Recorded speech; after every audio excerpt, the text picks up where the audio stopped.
Assalamualaikum warahmatullahi wabarakatuh.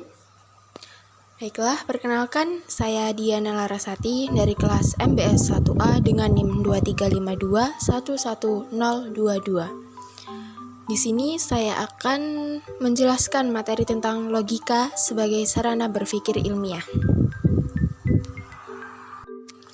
Baiklah, sebelum kita memasuki apa sih logika sebagai sarana berpikir ilmiah, kita akan membahas sejarah singkat dan fase perkembangan logika. Oke, logika merupakan salah satu cabang filsafat dan sebagai salah satu pengetahuan yang paling awal berkembang di Yunani. Logika berkembang sejak masa 300 tahun sebelum Masehi.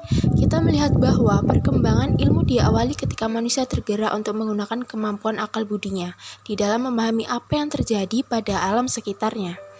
Usaha manusia di dalam menggunakan akal budinya itu dituangkan di dalam kemampuannya dalam berlogika.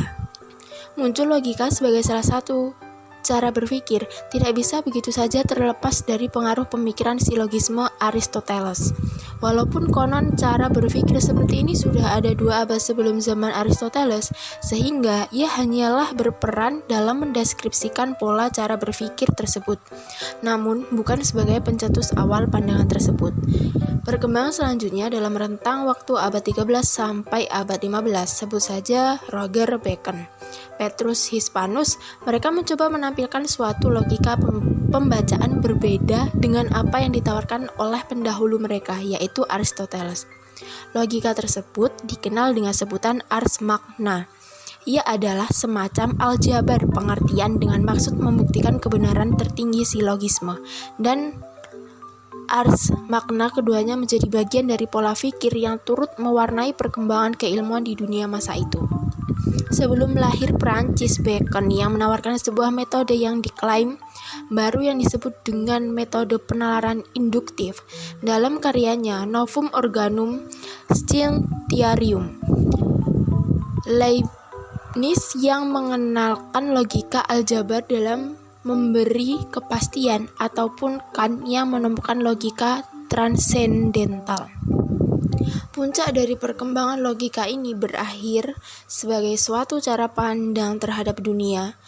Meskipun hasil berpikir tidak semuanya membutuhkan tindakan, ada kalanya saat hal itu hanya akan menjadi hanya sebagai buah pikiran belaka. Baiklah, kita lanjut ke materi selanjutnya, yaitu logika sebagai sarana berpikir ilmiah. Sebagai sarana berpikir ilmiah, logika mengarahkan manusia untuk berpikir dengan benar sesuai dengan kaidah-kaidah berpikir yang benar.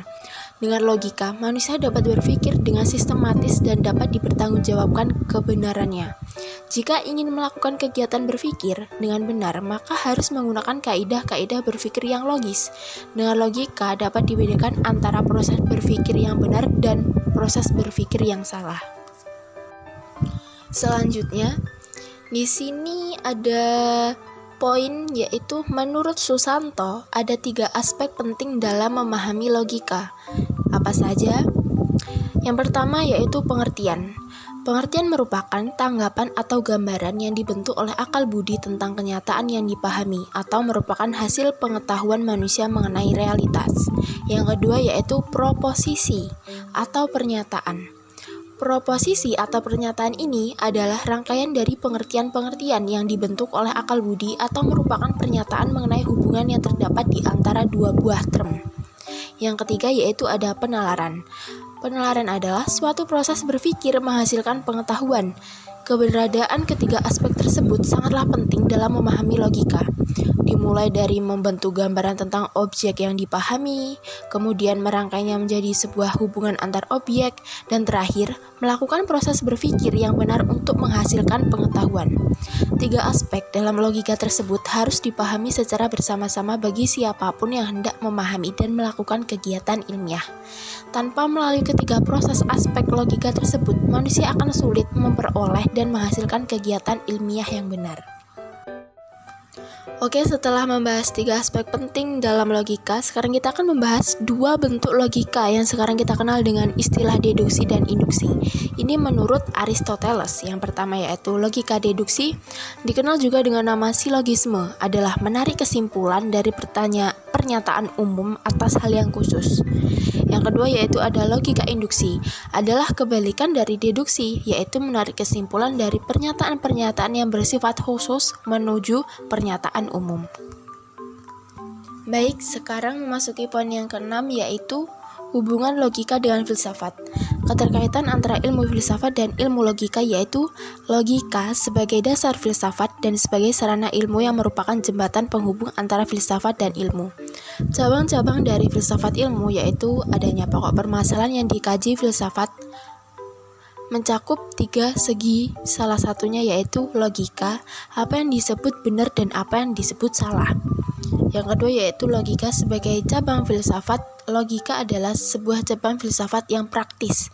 Praktis di sini berarti logika dapat dipraktekkan dalam kehidupan sehari-hari. Logika digunakan untuk melakukan pembuktian. Dan yang ketiga, filsafat juga berdasar atas penalaran-penalaran, salah satunya logika. Logika penalaran merupakan suatu proses berpikir yang membuahkan pengetahuan. Agar pengetahuan yang dihasilkan penalaran itu mempunyai dasar kebenaran, maka proses berpikir itu harus dilakukan cara tertentu. Oke teman-teman, kita memasuki materi yang terakhir yaitu macam-macam logika. Yang pertama yaitu ada logika alamiah. Logika alamiah adalah kinerja akal budi manusia yang berpikir secara tepat dan lurus sebelum dipengaruhi oleh keinginan-keinginan dan kecenderungan-kecenderungan yang subjektif. Kemampuan logika alamiah manusia ada sejak lahir. Logika ini bisa dipelajari dengan memberi contoh penerapan dalam kehidupan nyata. Yang kedua yaitu ada logika ilmiah. Logika ilmiah yaitu memperhalus, mempertajam pikiran serta akal budi. Logika ilmiah menjadi ilmu khusus yang merumuskan azas-azas yang harus ditepati dalam setiap pemikiran. Berkat pertolongan logika ilmiah inilah akal budi dapat bekerja dengan lebih tepat, lebih teliti, lebih mudah dan lebih aman. Logika inilah dimaksudkan untuk menghindarkan kesesatan atau paling tidak dikurangi. Oke, sekian penjelasan materi singkat dari saya yaitu tentang logika sebagai sarana berpikir ilmiah. Semoga materi singkat tersebut dapat bermanfaat untuk teman-teman. Apabila ada kesalahan atau maupun kekurangan dalam penjelasan materi ini, saya mohon maaf yang sebesar-besarnya karena kesempurnaan itu hanyalah milik Allah semata. Saya akhiri. Wassalamualaikum warahmatullahi wabarakatuh.